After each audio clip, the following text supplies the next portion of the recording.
we're recording this so that it can be available on both of the sponsoring organizations' websites afterwards for anybody who misses it tonight or wants to hear it again. My name's Mari Sala. I'm the current president of the League of Women Voters of Columbia-Boone County, and I just want to welcome everyone here this evening. Thank you for coming. We're going to have a very interesting program, I know. For those who may not be familiar with the League, just a little tiny bit of background information. We are a nonpartisan, non-political in the sense of candidates or parties organization, and have been for over 100 years. And I thought it was really interesting, and it makes me proud that the predecessor organization was working on women's suffrage before the passage of the 19th Amendment, but they renamed themselves the League of Women Voters several months before the amendment was ratified. So they were that proactive and optimistic that women were going to get the vote that they changed over to the League of Women Voters. And ever since then, the mission has been voter service, voter education, and then advocacy and action related to issues that the League studies and determines a position on. And like I say, that we don't endorse parties or candidates, but we have been observing Constitution Day, or I think it's technically actually Constitution and Citizenship Day. They kind of combine two holidays there. We've been having programs for several years to educate folks about the framework of our democracy, our Constitution. And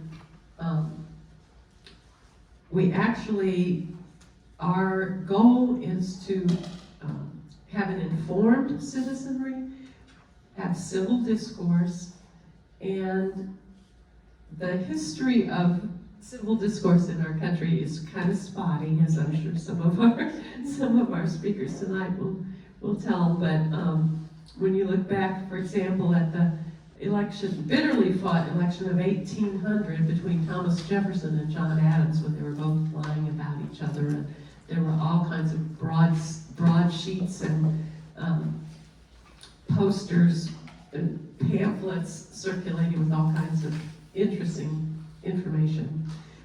It reminds us that disinformation has always been with us, but what may be different now is with our new technology, the speed with which it can both spread and morph and kind of embed itself in the culture. So tonight's topic then is disinformation and lack of civil discourse, threats to our democracy, question mark. And as one of the co-sponsors, I want to welcome you. Just a little housekeeping: if you need to use the restroom, you just go out of this room and turn right down to the end of the hall. They're there. And as you probably saw when you came in, we have some liquid refreshments in the back. So I'm going to turn it over. Dan Vietz is on the program, but Dan is unfortunately ill. So Marilyn McLeod, who is also a member of MOCLA, is going to give the welcome from that organization. Thank you, Mari. Thank you all for being here and for your interest in this important topic, which we are. Oh, I need to be here. You're fine. Oh, okay. Sorry. Thank you all for being here and for your interest in this really important topic that we're dealing with today. Even if it was a thing in 1800, it's on gangbusters right now. I am on the board of the Mid-Missouri Civil Liberties Association. It was an outgrowth of what used to be a local chapter of ACLU. The state ACLU decided not to have local chapters anymore, and so local folks said, you know what, we still care about civil liberties, so they continued on. I've just been a member a short time, and Dan has been the leader and has done great work. And the organization really looks at civil liberties situations. They were involved, for example, in the Columbia Police Review Board establishment and have been following that and other aspects of civil liberties in our community.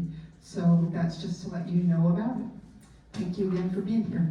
And I'll turn this over to Pam Springsteen. Thank you, Marilyn. I'm Pam Springsteen, and I am the chair of the Civil Liberties Committee of the League of Women Voters. speakers. And every year we celebrate Constitution Day, so this is what we're doing this year. And I think we came up with a wonderful program. And so our speakers will be Sandy Davidson, who is Professor Emerita at MU. She is a lawyer and also a Ph.D. and her teaching was in, tell me Sandy again, communications law, right? Our other speaker is Dr. Brian Kessel, who is the Associate Professor of Political Science at Columbia College. And we are lucky to have David Lile as our moderator, as he's an old hand at this. So I know that this is going to be a wonderful program. Everybody enjoy. Thank you. Not sure I like the emphasis on old there, but that's okay. I feel I am kind of old. And I had lunch with a friend today, and I told him that I was going to be involved in this tonight, and he had heard about it. And I told him again what the title was: Disinformation and Lack of Civil Discourse, a threat to our democracy, ? And he said, how about an exclamation point rather than a question mark? So that gives you an idea of the kind of people that I hang around, so I kind of already know the answer that I would give to this particular question. I see online the Atlantic magazine, they do a daily kind of a newsletter type thing, and they have various reporters and contributors to the Atlantic, and a recent one started out this way. I'll just skip to the last sentence in a paragraph. America is in a state of emergency, yet few of its citizens seem to realize it. And again, that kind of gives an idea of what coming into this evening, my feel is and my fear is. So I'm not going to take much more time at this stage saying anything more.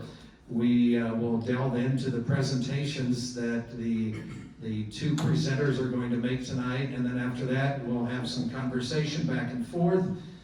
May ask some questions, may press them on some things, and then we'll also engage you if you want to make some comments and questions.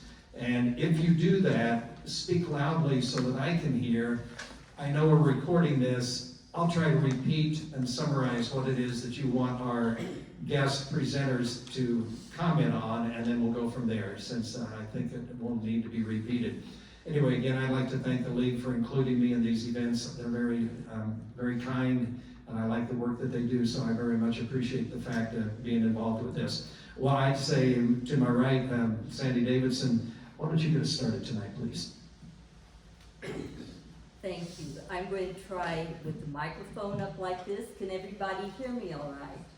All right. Well, I borrowed this shirt from my husband. It says, never trust an atom, they make up everything. I thought this was appropriate. Well, when we talk about disinformation, let's look at a few categories. Now, I would argue that not all lies are harmful. Let's say your friend is ready to go. She feels so snazzy, and she asks you, how do I look in this dress? Should you be honest and say, like 100 pounds of potatoes in a 50-pound sack? Or should you just say, oh, that is such a beautiful color of pink? Sometimes it's a simple mistake. And I'm going to give Colin Powell the benefit of a doubt. He wrongfully told the UN Security Council, this was in February of 2003, that Iraq had weapons of mass destruction. And this was a speech that he later called a blot on his record. I think he made a mistake. I'm not sure I'm that generous with all the other people down the line, but let's talk a little bit about nonsense. And we hear so much of that, or at least it seems to me. There are some people who have these crazy beliefs, and what do you do? I like the example of William James, who was a philosopher, and he was a psychologist, and he was confronted by this lady who was convinced that the ancients were right. The earth is flat and it rests on the back of a turtle. Professor James said, and what does that turtle rest on? Her answer, it rests on a turtle. He says, and what does, she interrupted, it's no use, Professor James, its turtles all the way down. So, infinite regress, infinite nonsense, what do you do? I want you to get out your writing finger. I did not have sexual relations with that woman. I would say that is probably the most famous or infamous untruth. Of course, it led ultimately to Bill Clinton's impeachment. Yes, he had perjured himself when he was giving some pretrial depositions in the Paula Jones case. Well, we'll leave that aside. I don't know what to say about this one. Truth is not truth. That is a quote, and that is from Rudy Giuliani, made on Meet the Press, August 19th, 2018. And my only comment is, huh? Well, recent cases. Defamation, one of the fields that I kind of specialized in when trying to teach journalism students and law students how to keep out of trouble. E. Jean Carroll, how many of you recognize that name?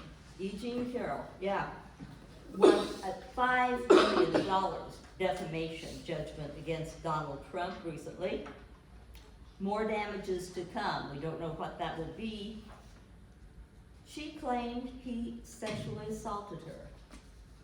He called it a hoax and a con job, among other things. We know who the jury believed on that one. Another example recently, Dominion voting systems and this whole election fraud thing.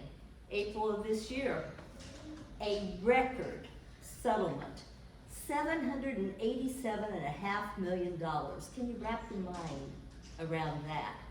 Fox settled. Now, I just heard today Murdoch is going to take a vacation from his job. He is retiring. Yet to be resolved, and this is even more mind-boggling, $2.7 billion, that's billion with a B, defamation suit. This is again against Fox, 3 of its hosts, one is a former host, Lou Dobbs, along with a couple of Trump lawyers, Rudy Giuliani again, and Sidney Powell. It's Smartmatic International that is suing. It makes electronic voting systems, which it says are accurate. Thank you. Well, if you want to defame people with impunity, just get elected to Congress, okay? Representatives and senators are absolutely immune. It's Article 1, Section 6, Clause 1. For any speech or debate in either house, they shall not be questioned in any other place. Let's talk a little bit about the history of defamation law. Back in the not so good old days for the press, it was so easy to win a libel suit. Damages were coming down, 500,000 here, $1 million there. Pretty soon it adds up. It got to a critical stage, and then the United States Supreme Court heard what is maybe the most important media law case ever decided. New York Times Company versus Sullivan. This was 1964. The court looked at the situation and thought journalists needed some breathing space. So what the court did was this. It said, we're going to protect journalists unless they've acted knowing what they did was wrong or with reckless disregard. of whether it was right or wrong. And that's called actual malice. The court also said this about debate. Quote, a profound national commitment, that's what we have, to the principle that debate on public issues should be uninhibited, robust and wide open, and that it may well include vehement, caustic, and sometimes unpleasantly sharp attacks on government and public officials. And what if you can't stand those kind of attacks? I like what Harry Truman said. If you can't stand the heat, amen. All right. Unanimously, the court ruled that if a public official wanted to sue in defamation for something concerning public conduct, actual malice is what must be proved with clear and convincing evidence. Now, 3 of the justices would have gone even further. They would have given an unconditional, absolute privilege to the press, if we were talking about public officials. So that would mean the press could never be sued for libel brought by a public official commenting on public conduct. How many of you think that would be going a little too far? Yeah, I trust the press, but not quite that much. 1967, 3 years after New York Times, the court decided we're going to extend the actual malice principle to public figures. Now, what are public figures?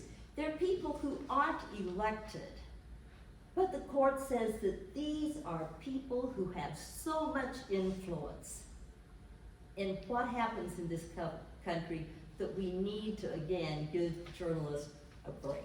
So, a public figure, someone who's kind of a household name. I always think of Oprah Winfrey right off the bat. So, they will be proving actual malice. There's another factor. The court says these public figures have ready access to the media. If there's a lie out there about them, well, they can just call a press conference. Think about it. Public figures can get a lot more press attention probably than a lot of public officials. Let's say that our mayor calls a press conference. Who's going to show up? Well, at least one reporter assigned by the Missourian, right? Let's say somebody like Taylor Swift calls a press conference. Oh, Lordy, get in line. Well,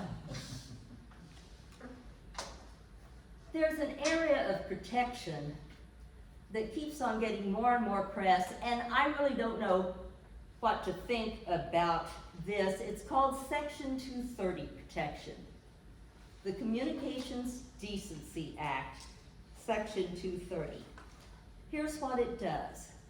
It gives protection to internet service providers or like a newspaper that wants people to be able to comment on stories.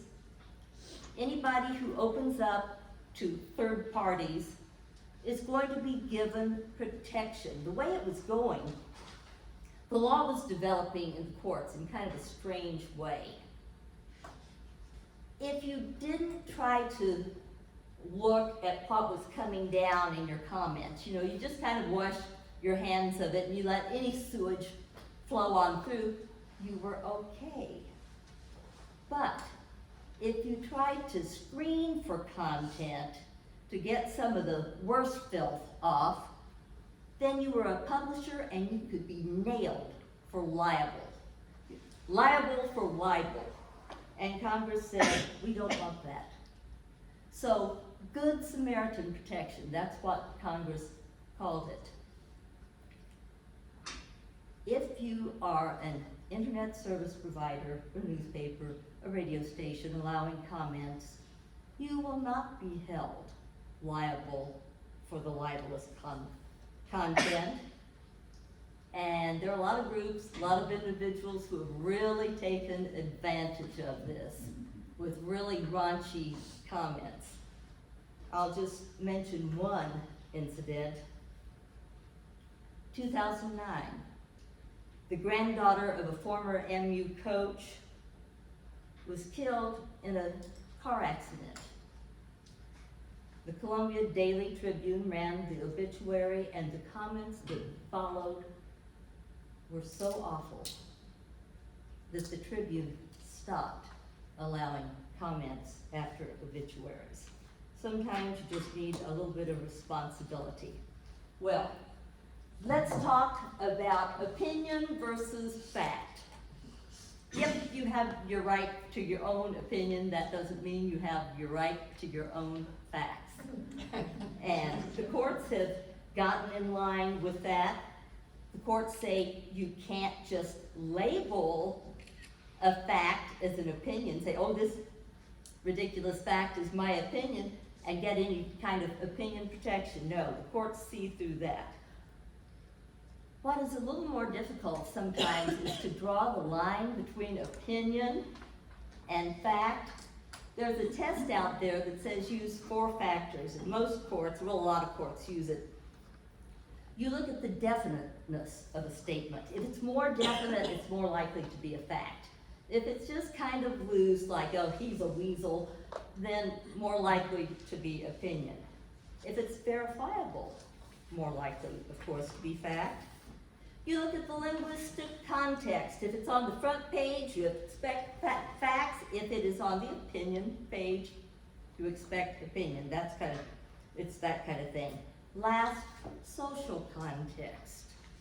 If it is a political or labor dispute, courts cut you a lot of slack, calling it opinion.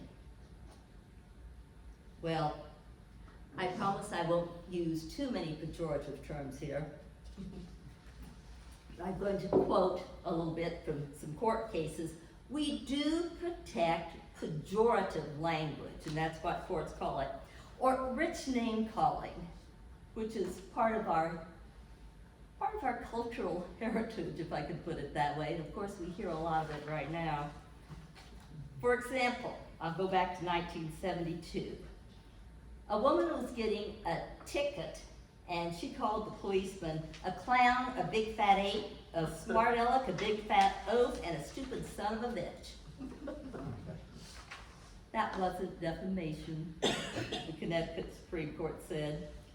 Mere abuse of language, and you are entitled to it, unfortunately. Another example, 1981, a Vermont case, a political candidate called his rival a horse's ass, a jerk, an idiot, and paranoid. And a newspaper printed those remarks.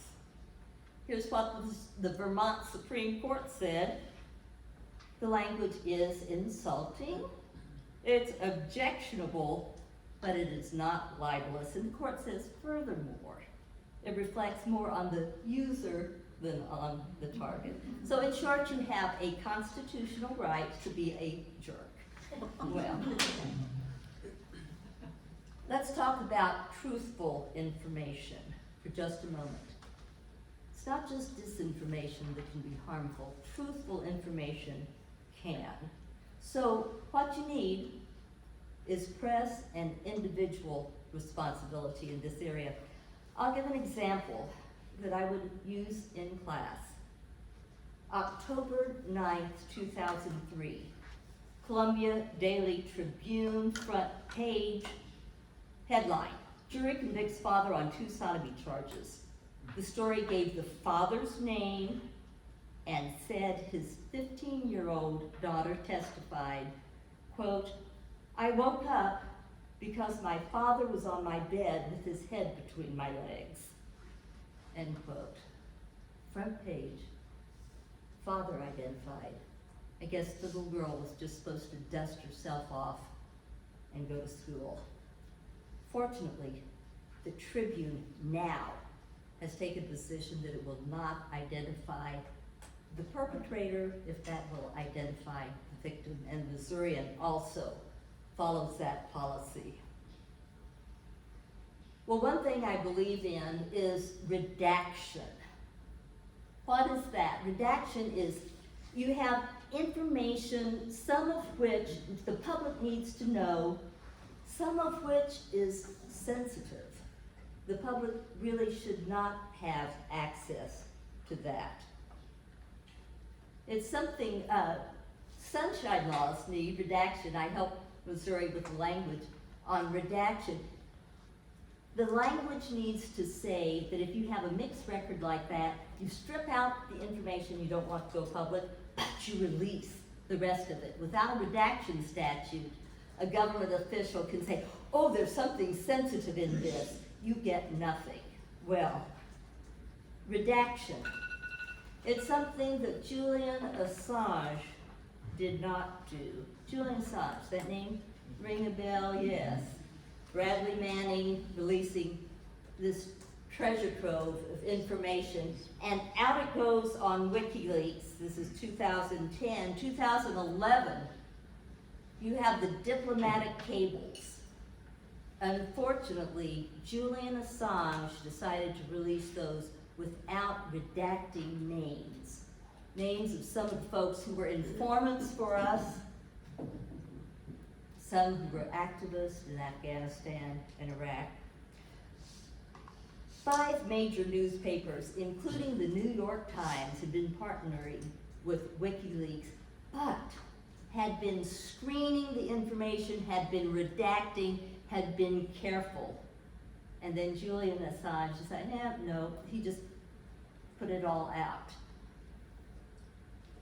It was truthful, but it was dangerous. Truthful information can cost lives, so that's just the point I want to make. Now, I'm concerned our government keeps too many secrets, but I think a few are necessary. I'll just give one little example from a case I like. It's the H-bomb case. The Progressive up in Madison, Wisconsin, the magazine, was going to release a story on how to make the H-bomb. And this went to court, and the judge was not amused.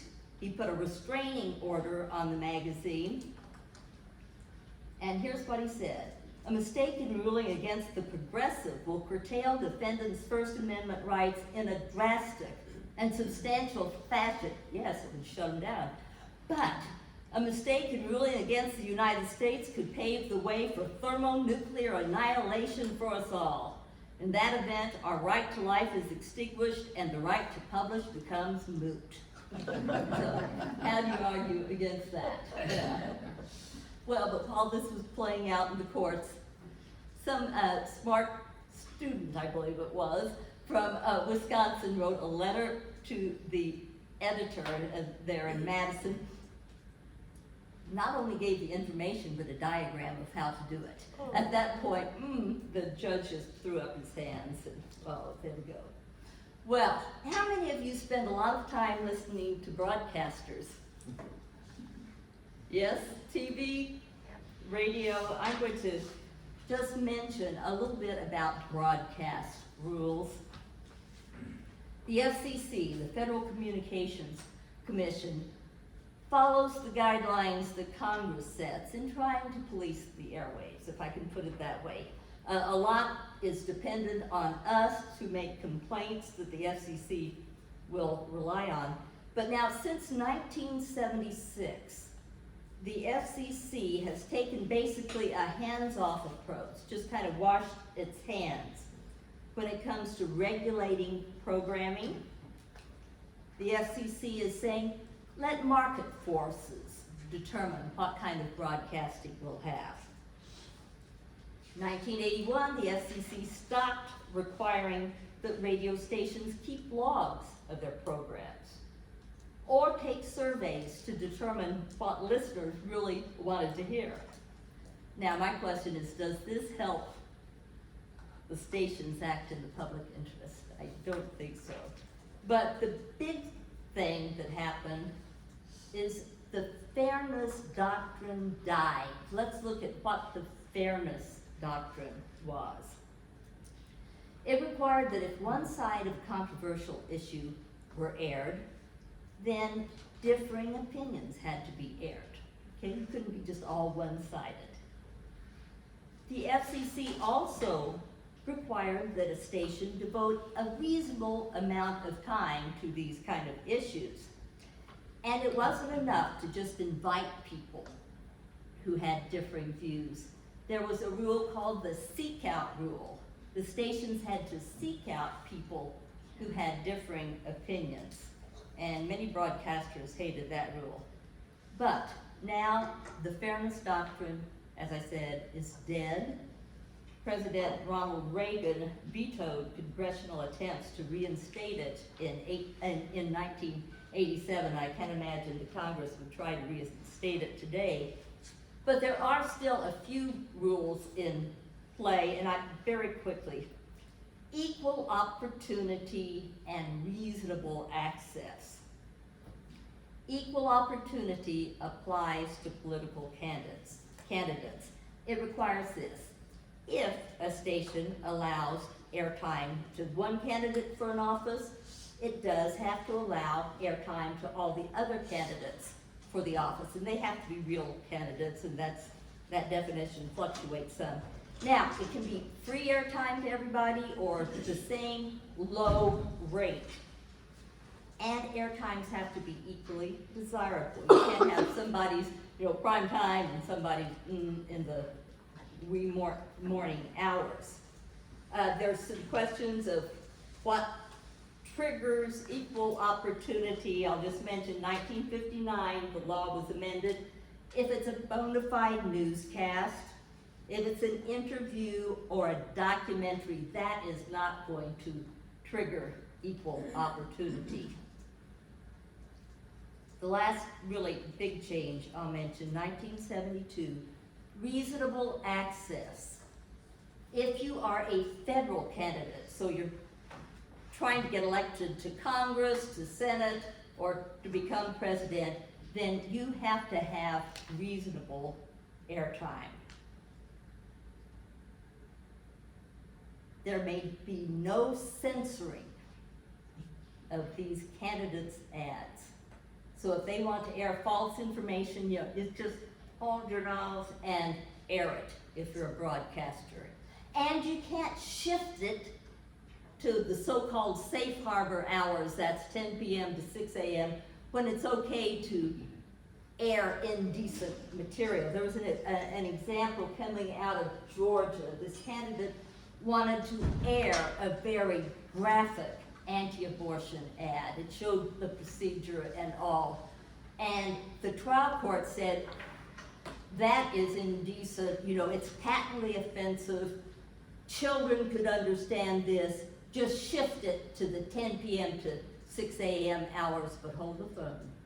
The Court of Appeals said, no, that's denying reasonable access.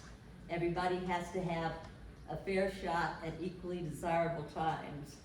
So, political candidates can get by with a lot. By the way, if it's a PAC, or committee, not the political candidate, stations just can say, no, we're not going to do that. Well, my last question that I'm going to ask, and this falls kind of under the subset of how should people who are trying to be tolerant deal with intolerant people or groups? Well, how much should broadcasters air of intolerant people's position? So my favorite group for this category of intolerance is the KKK. Now, the KKK decided that it wanted to air a little program called Kansas City Cable. And it wanted to air it on the Kansas City Public Access Channel. Kansas City said, we will shut down our cable access before we will allow that. In comes the ACLU and sues.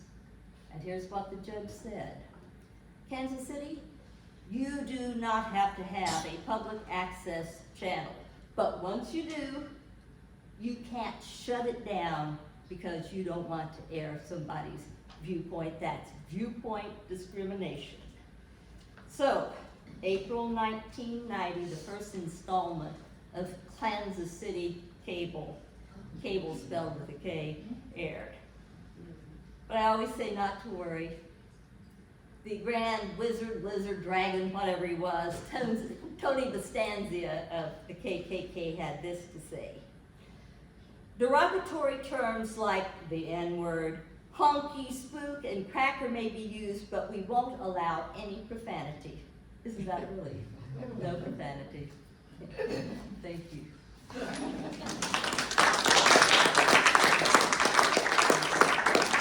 Thank you, Sandy Davidson.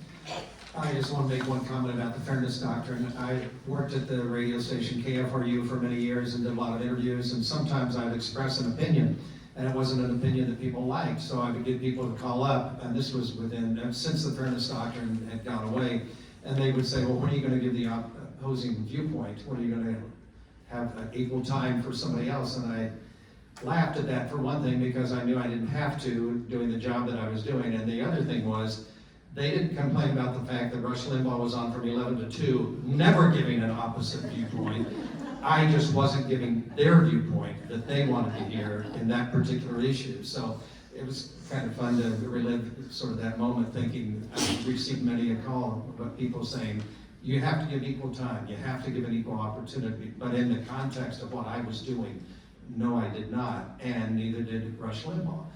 And he grew and became much more powerful along with Mark Levin, and you could just name many of the people who are on the radio an awful lot right now, because radio stations make decisions based on finances and listeners. Listeners bring the revenue, and they could come on for 3 hours or 2 or however long it is and say what they had to say and not worry about giving equal time. It was, I really feel like many of the things that we're dealing with today in 2023 would have started in the 1980s as we went down that path towards allowing more media to have just be monopolized by people who had very great talent at manipulating people.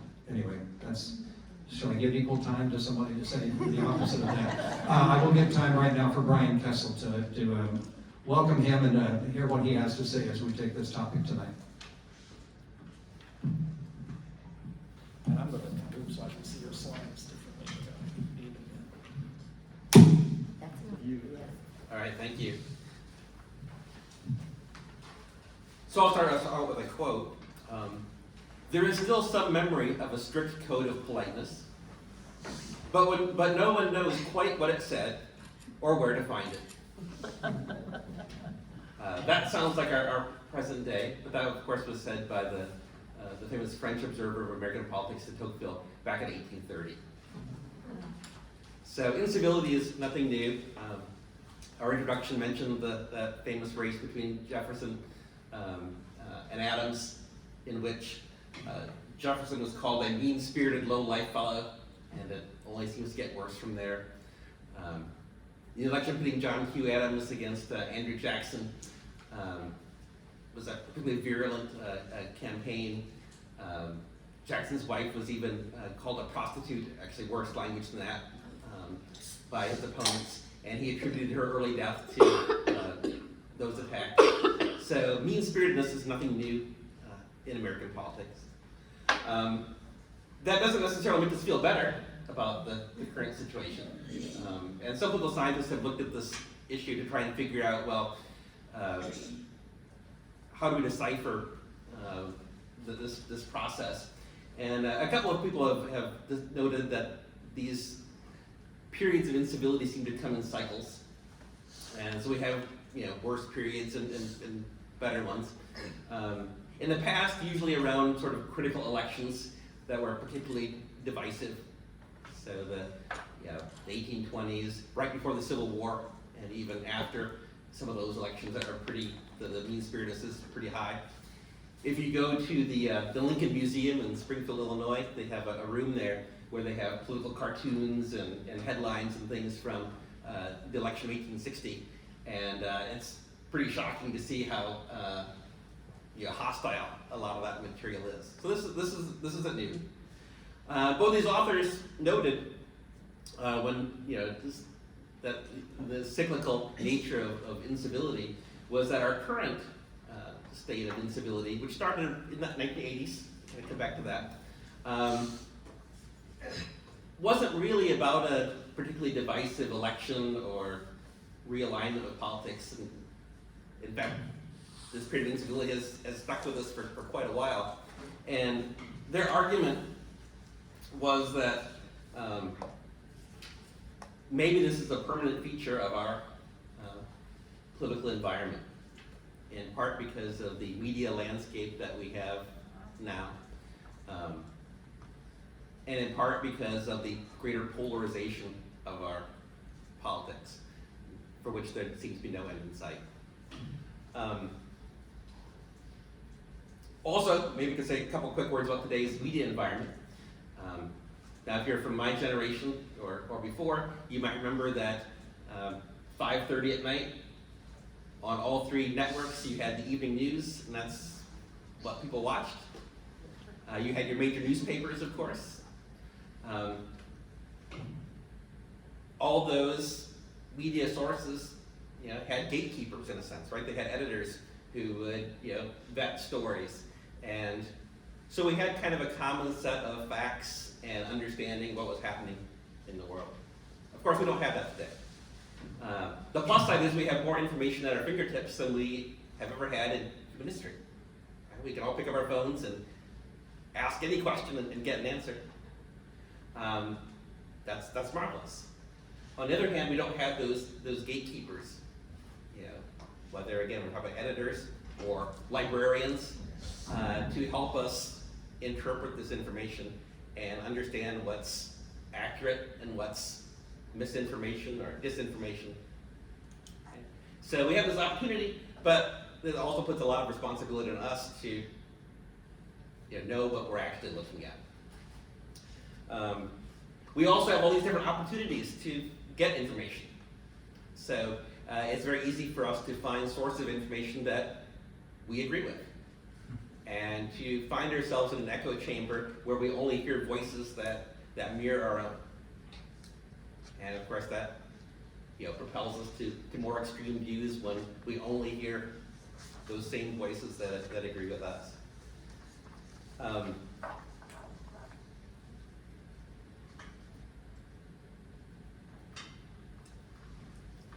jump ahead a little bit. So where is this coming from?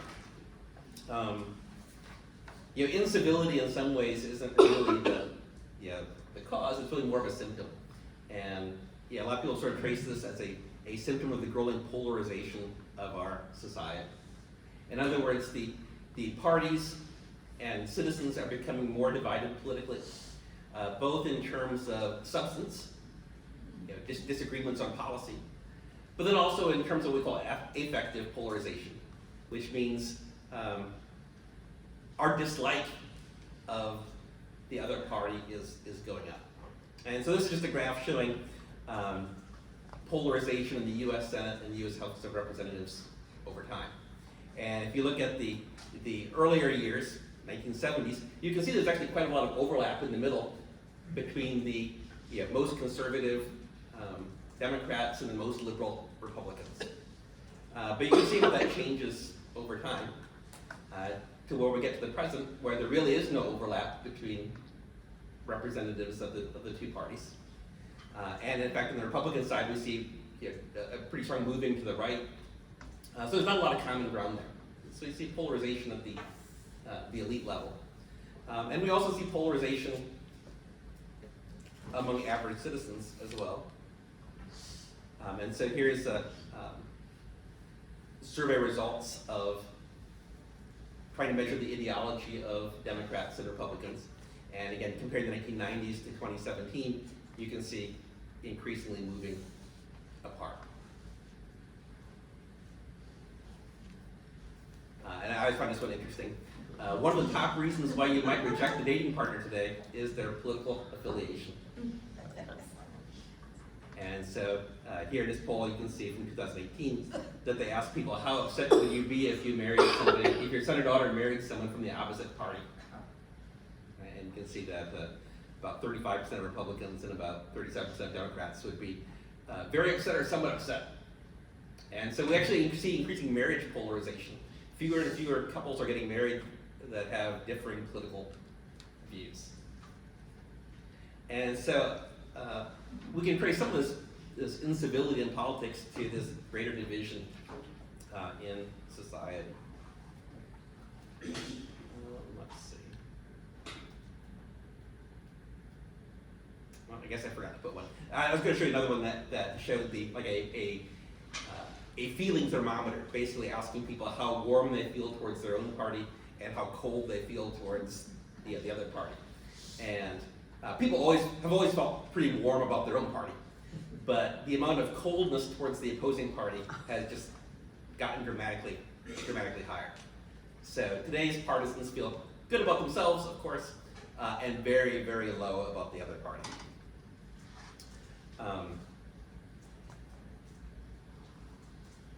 So how concerning is this rise of incivility? What does it matter? And people have tried to put a lot of effort into trying to figure this out.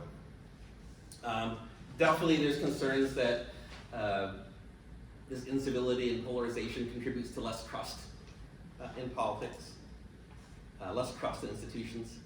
And so here's a graph showing trust in government over time from 1960 to nearly the present. And you can see how that falls off pretty dramatically. And part of what goes on is politicians attack institutions themselves, for electoral gain.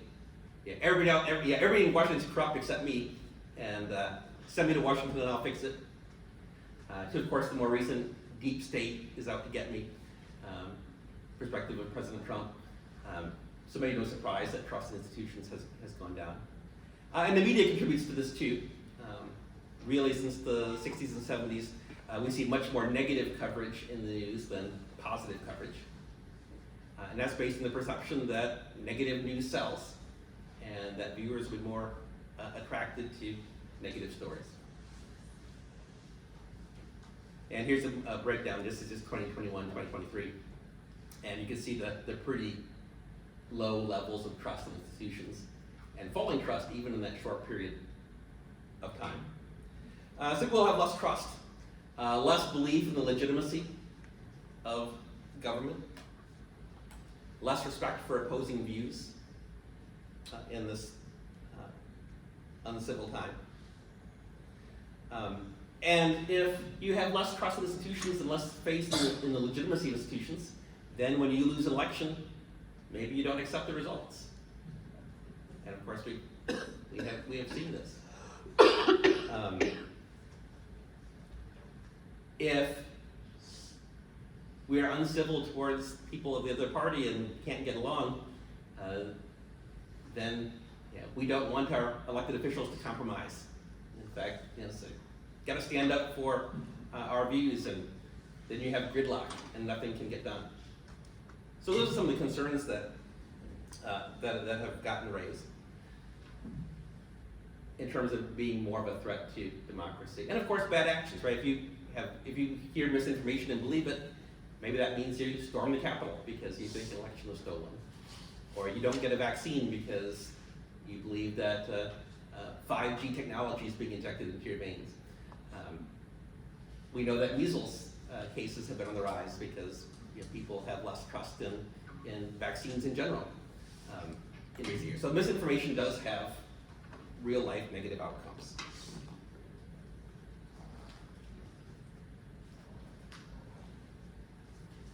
Here's just an example of a survey where they asked people questions and how well they performed.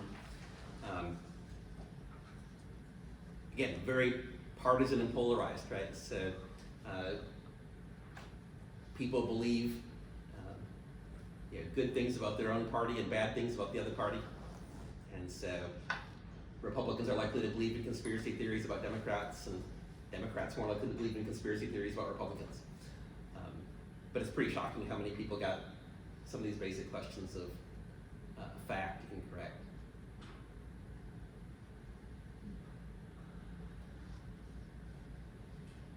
Then we can see just how many people believe that the election was stolen. This is 2021 data. As you can see, about 70% of Republicans were mostly in agreement or completely agreeing with the election was stolen. And again, part of this is because people live in their own echo chambers, their own little media bubbles, and so this is from 2016, basically showing the Twitter universe of Trump and Clinton supporters, and they're not talking to each other, they're talking to their own segment of the population. And again, that encourages people to be more extreme in their values when they only talk to like-minded people. I think I'll leave it at that so we have some time for questions and comments.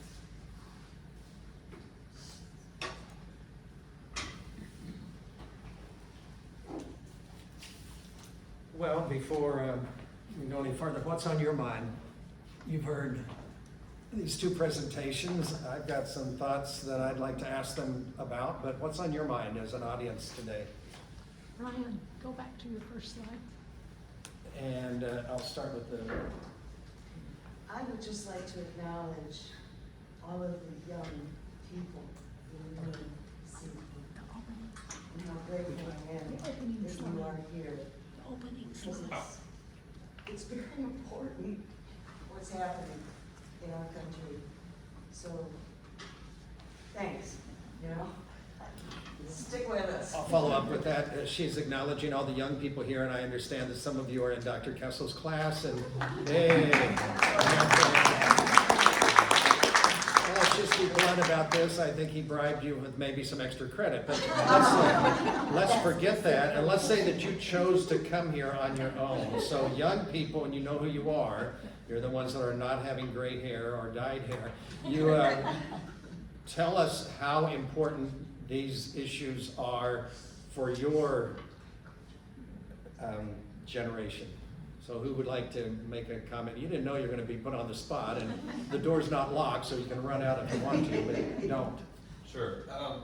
So living in the era of social media and mass communications, we kind of see things in a different spotlight than what we may have seen 20 years ago. We had 20 years ago a standard newspaper, daily broadcast, like you said, the 9 o'clock news. Now the news is 24/7, and so you have to identify what news is actually, accurate. They were passing out one of these charts, which I found fascinating, and seeing the actual, spectrum. The vast majority of the news networks are in the middle, where they're not entirely accurate and they're not entirely, leaning one way or the other. And so being able to figure out how that comes into play, that's hard. And so, especially when, Dr. Kessel, thank you. Dr. Davidson, would that be appropriate? I would just like to thank you for putting this on, because it's critical for young people like myself and these other, I assume, college students, to actually be able to figure out what is accurate and what is not, and understanding how disinformation plays into that. Do you feel like people of your age are savvy, knowing what No. they're getting and why they're getting it? I would say without a doubt, no. The vast majority of youth, at least my age, have a tendency to assume most things they see on the internet is true. Identifying sourcing is not necessarily a concern, and finding proof. I will say 24/7 media has its pros and cons. We know what's happening in the world before it can hit the mainstream news, but it also means that we don't know it's 100% true. Where do you get it from? What's your sources? I get it from Twitter. Yeah. But I mean, who on Twitter or X or whatever it's called? Well, X. oh, X, that's right. Sorry, formerly Twitter. Formerly Twitter. That's what I call Twitter. No, and so the way I operate off Twitter is that I don't actually take any sourcing straight from it. I'll follow the trail until I find the actual original source. How about the rest of you, either here or there? What's your source? When you start the day and I see you walking to your classes looking at your phone, are you looking at news sources? When you do, where do you know what's going on in the world, or in this city, or in this state? I mean, honestly, I know it's not backed by any sources, but anything I hear is usually on TikTok. TikTok is what she said. That's not a clock, for those of you. Anybody else want to add to this? Are we still under name limit here? Well, I know you have a question. Let the young people join back in anytime here. We're not, this was not your 1 For the minute. middle-aged people too. You can join back in. Okay, sir.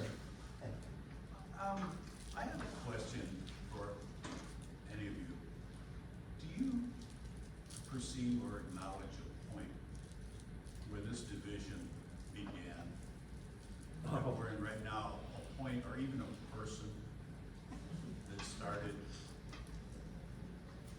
That's a good question. I had that written down. Repeat the question. Yeah, I'm gonna repeat it. He said he's wanting our experts here to maybe pinpoint a time or a person where this division began. And don't go back to 1800. I mean, I understand that we've always had this. I understand, but we didn't live then. We're living now. And I don't have a problem with the fact that we need to know our history and we need to know that incivility in political races and between politicians has always existed. But yeah, that was one of my questions. How did we get here? So who wants to give their, is this a fact or opinion that we're going to be giving here? Yes. I guess I'd highlight maybe just a couple things that pop to mind. One would be, we mentioned the fairness doctrine earlier. The fairness doctrine going away opened the door for talk radio. And so we saw the emergence of conservative talk radio in particular. So that's probably one source of kind of, I guess, the hostility or incivility in politics. Prior to the fairness doctrine going away, broadcasters avoided talking about political issues because they didn't want to give equal time to everybody. That's too much of a hassle and giving away airtime. But once the fairness doctrine went away, you didn't have to do that, and you could have this ideological programming as a money-making activity. What year was that? When did the fairness doctrine go away again? That was under the Reagan administration. He was trying to bring it back, right? Yeah, well, Congress wanted to, and it's on your handout sheet. How many of you got a handout sheet? What was it? It says, President Ronald Reagan voted congressional attempts to reinstate the fairness doctrine in 1987. Vetoed, yeah, he Also, vetoed. All right. The other thing I'd point out is a lot of people kind of highlight Newt Gingrich's leadership of in the Republicans in the House as Gingrich is kind of a bomb thrower, and prior to that there'd been Congress had lots of sort of norms of civility and kind of respect in terms of how you treat other members and what you say, and Gingrich kind of broke that model a bit, and he was the first person really to use C-SPAN as a tool to give fiery speeches and kind of reach the public that way. So Gingrich is also kind of highlighted as somebody who introduced more of this kind of smash mouth politics in the recent era. You want to comment? I have a question, actually. Oh. I want to get. Did you want to, Dr. Davidson, you want to say where you would trace this to? I think the burgeoning technology where you have so many choices. It's not like, you were talking about 5:30, Walter Cronkite, and, he would give us the truth. Could we use that term? Yes, And we would rely on him. And now we have all this slivering, I call it silos. People run to their own news silos to get, reinforcement of their positions.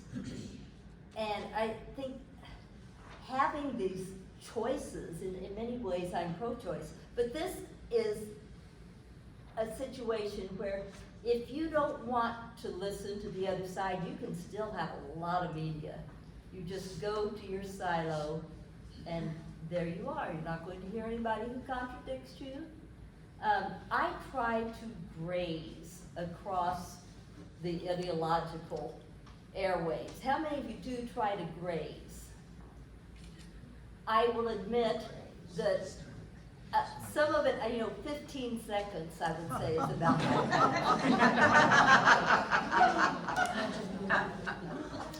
Your question? Yeah, so you mentioned incivility or incivility, I don't know which one.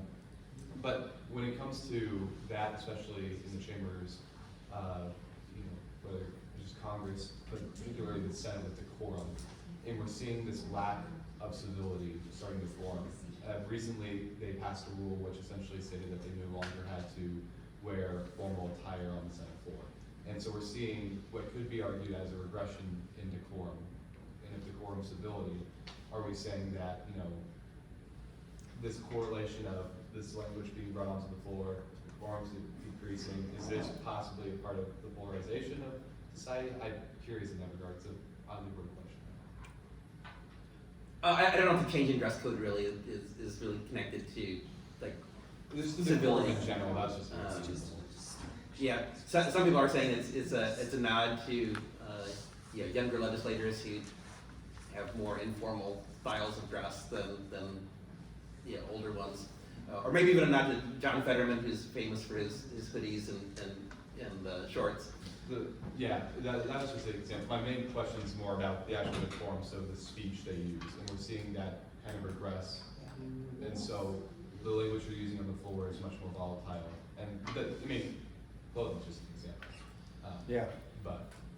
But you have to keep in mind that they're no longer playing really to each other or like their hometown newspaper. It's on C-SPAN, so they're playing for a TV audience, and so that kind of showboating is much more commonplace and increasingly more commonplace than it used to be. So, yeah, a lot of people there aren't really all that interested in legislating and doing the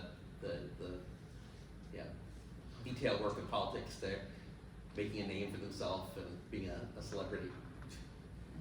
I would say that the lack of civility, though, is just kind of across the board. Like at football games, I've been hearing about, you know, even a person being knocked out and then ultimately died a few days ago. Maybe it wasn't related to the punch, but a lot of punches being thrown at football games. Yeah, just before you say that, and if you ever hear the sheriff talk, he more than others at Boone County, Dwayne Carey, he'll say people who used to solve their differences with punches are now using guns. That was my question. Dr. Kessel asked, how concerned should we be because of the rise of incivility? And I wrote on my notes, lots, because of guns.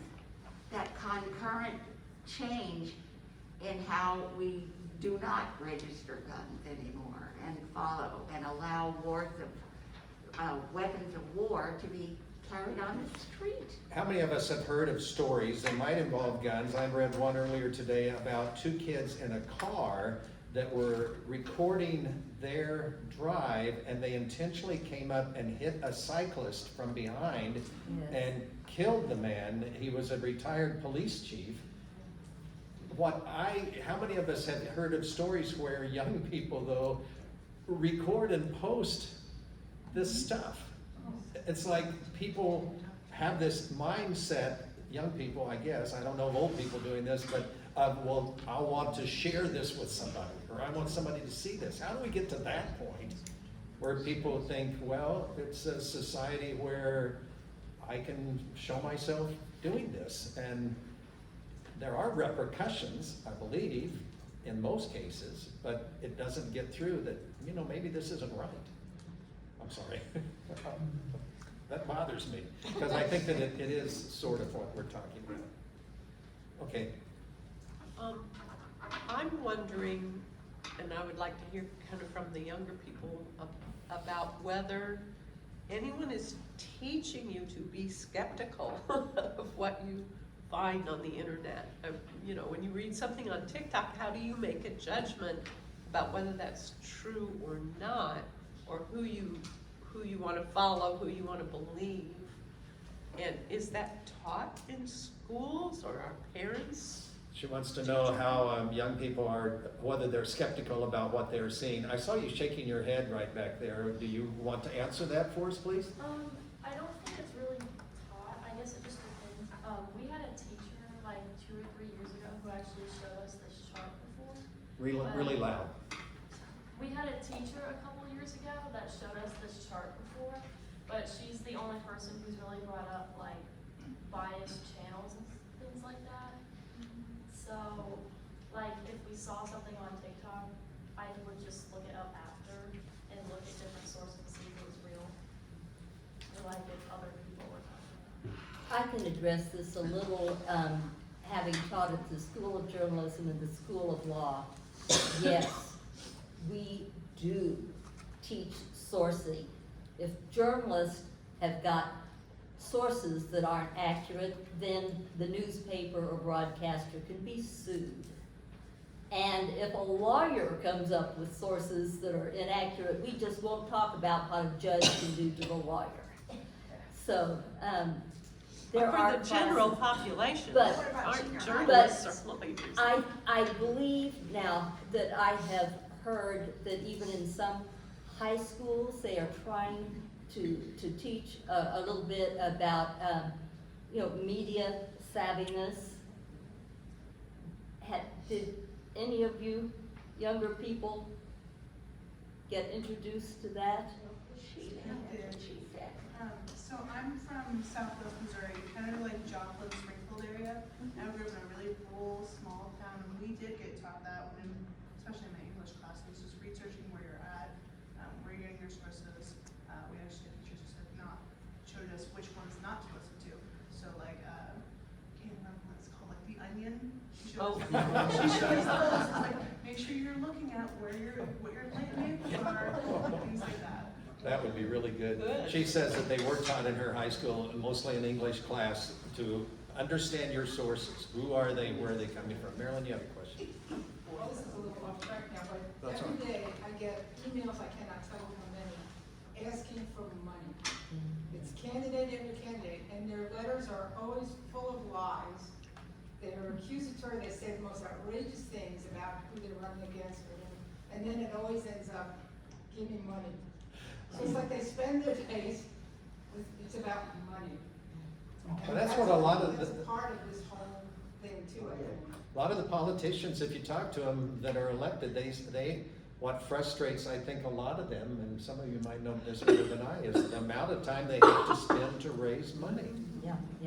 But yeah, I get some of those emails also. It's funny because oftentimes the headline will be, "This is my last one."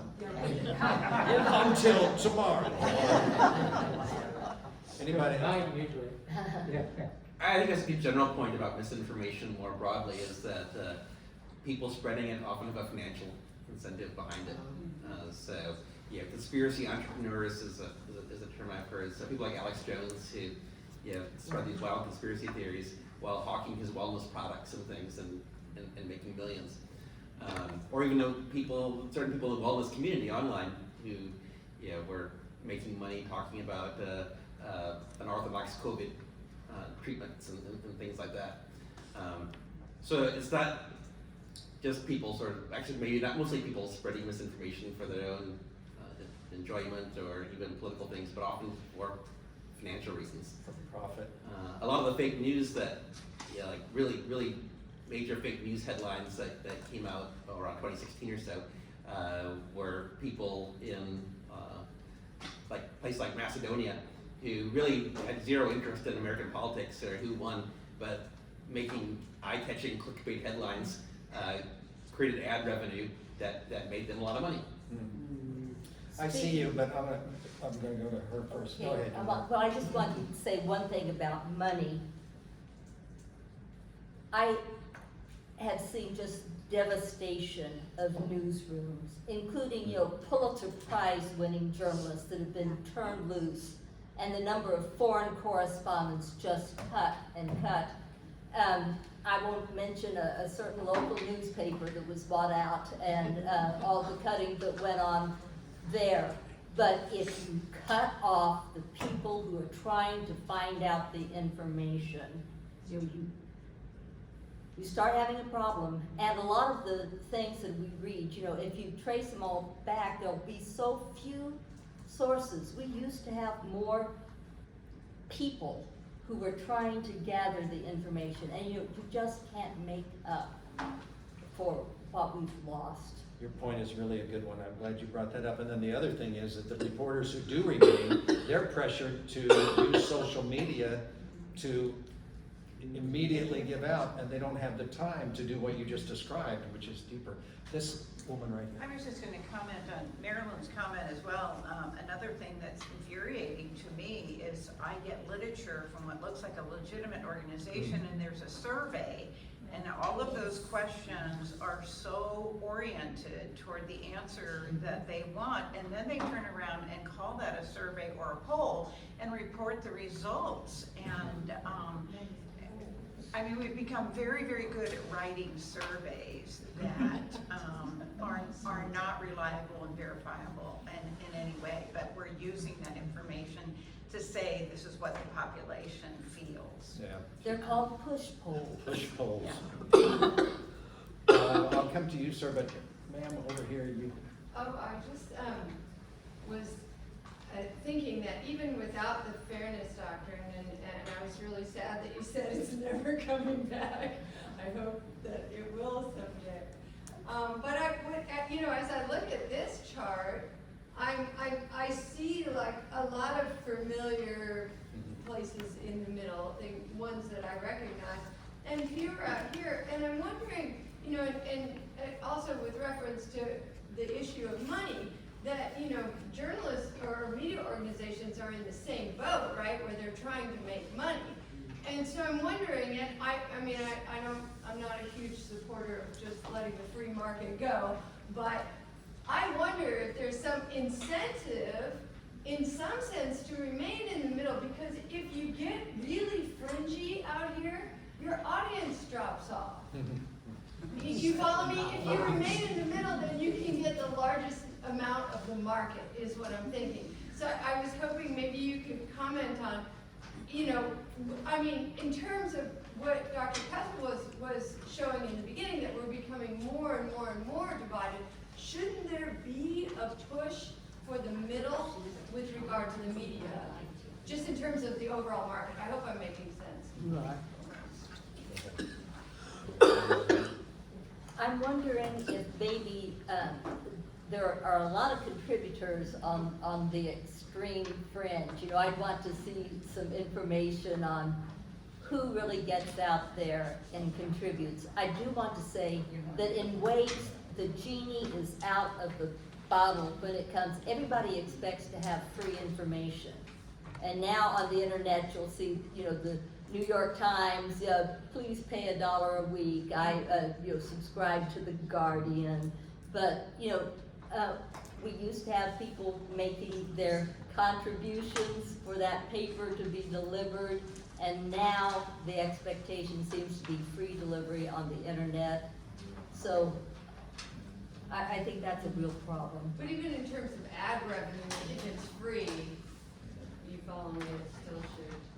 I get your argument. You're saying, money should be in the In middle. the middle, yes. Because that's where the bulk is. But my thought, I'm going to ask the political scientist professor here in a second, elections should be decided by the majority in the middle. But I've been told over and over that they're not. It's the fringe groups now who are manipulating primaries to the point where we are looking at people being elected by minorities. I guess speaking to your point about the people in the middle, I mean, the economic landscape for mainstream media is really, really tough, and Sandra was talking about that.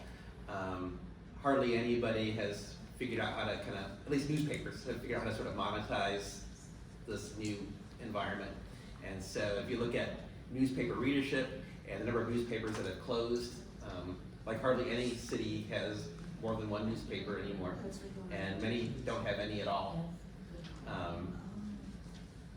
So it's really tough. And so New York Times, like Washington Post, maybe have kind of started to figure out how to monetize and with subscriptions, but most haven't figured it out. And as Sandy has said, that means smaller newsrooms, fewer reporters, less foreign bureaus, and of course the coverage we get even from some of those outlets is not all that great a lot of the time, because much campaign coverage is what we call the horse race news stories, right? Who's ahead, who's behind, who's leading the polls, what stupid thing did this person say, and not about policy issues or how they'd actually affect people. I'll come to your question in a second. A real question for the under 30 crowd. Which of you have never, well, I'll do it a positive way. Which of you have ever held a real newspaper in your hands that has ink on it that you could, oh, good, good. All right. Oh my. I didn't think maybe you had it all. I didn't know where you would find one. All right. Good for you, yeah. I'd like to mention one thing that really concerns me is the Electoral College. How it makes it where, you know, it's just a few people on the extreme who have more power than maybe they should, and then I'll be quiet about that. Okay. Just to follow up with what you were saying, David, the crucial importance of newspapers to me is not which medium you use to read the newspaper. It's the fact that they actually have paid professionals collecting the information and professionals who are editors who are vetting that information. And it's amazing to me how much of what gets reported on broadcast media comes from Exactly.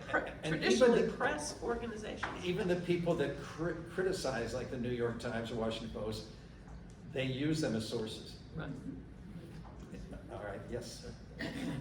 We have a very substantial portion of the electorate who thinks that the 2020 election was rigged. What do you see as the impact that will have on the 2024 election?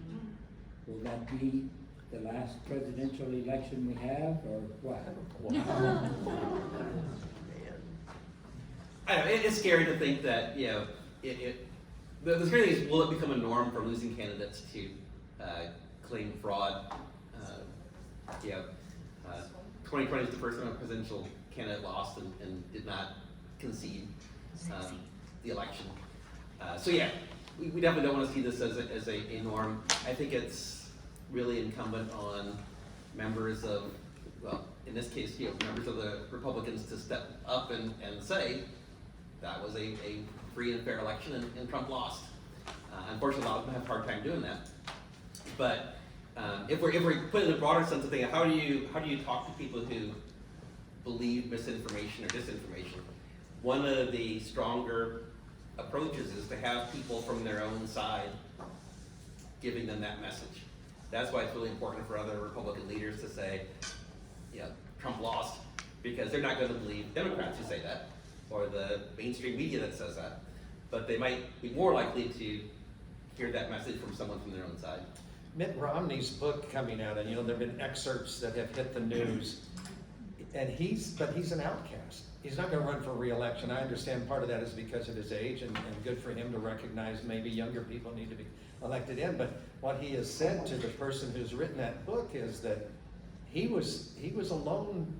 He was alone, but he also says that 20 or 25 senators of his party would say to him, "I wish I could say what you're saying," or "I wish that I could." Why couldn't they? Well, for one thing, they want to get reelected, but I wonder how much of it is also they were fearful for their lives and their families' lives. I just think the threats that people have to go through, and those threats are real, I think, sometimes. Anyway, I may be exaggerating. Well, as a lawyer, maybe I'm biased. I want to think that maybe the justice system will have something to do with this. When you lose 60 out of 61 cases in court, and when you have people now being sentenced to prison, and other people up on indictments, maybe in quite a few cases, that may take care of some of the problem. I want to be optimistic about that, even if it's not about the fairness doctrine. I would have a question for you, because I know that you're a very smart man too. The immediate reaction to what happened on January 6, 2021 was a legitimate, I think, reaction, even by Republicans. But they changed their tone. Kevin McCarthy changed. Others backed off of the statements they immediately made because they were scared what they saw happen. But then they became scared to stick with that position. I mean, that's sad to me. Well, and I think that is because we have such a large portion of the electorate which believes that that didn't occur. Yeah. That there were tourists going through the Capitol. But that revisionism, I mean, just hits many of us like, how can you not understand how scary that was and frightening it was? All right, sir, you've been up. How much of this discourse and denial of reality do you associate with having too much money in politics?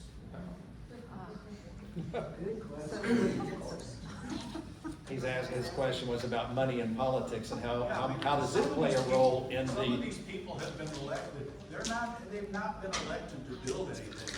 They spend their entire career fundraising and tearing stuff down. And we all know who I'm talking about. What is the motivation for bankrolling them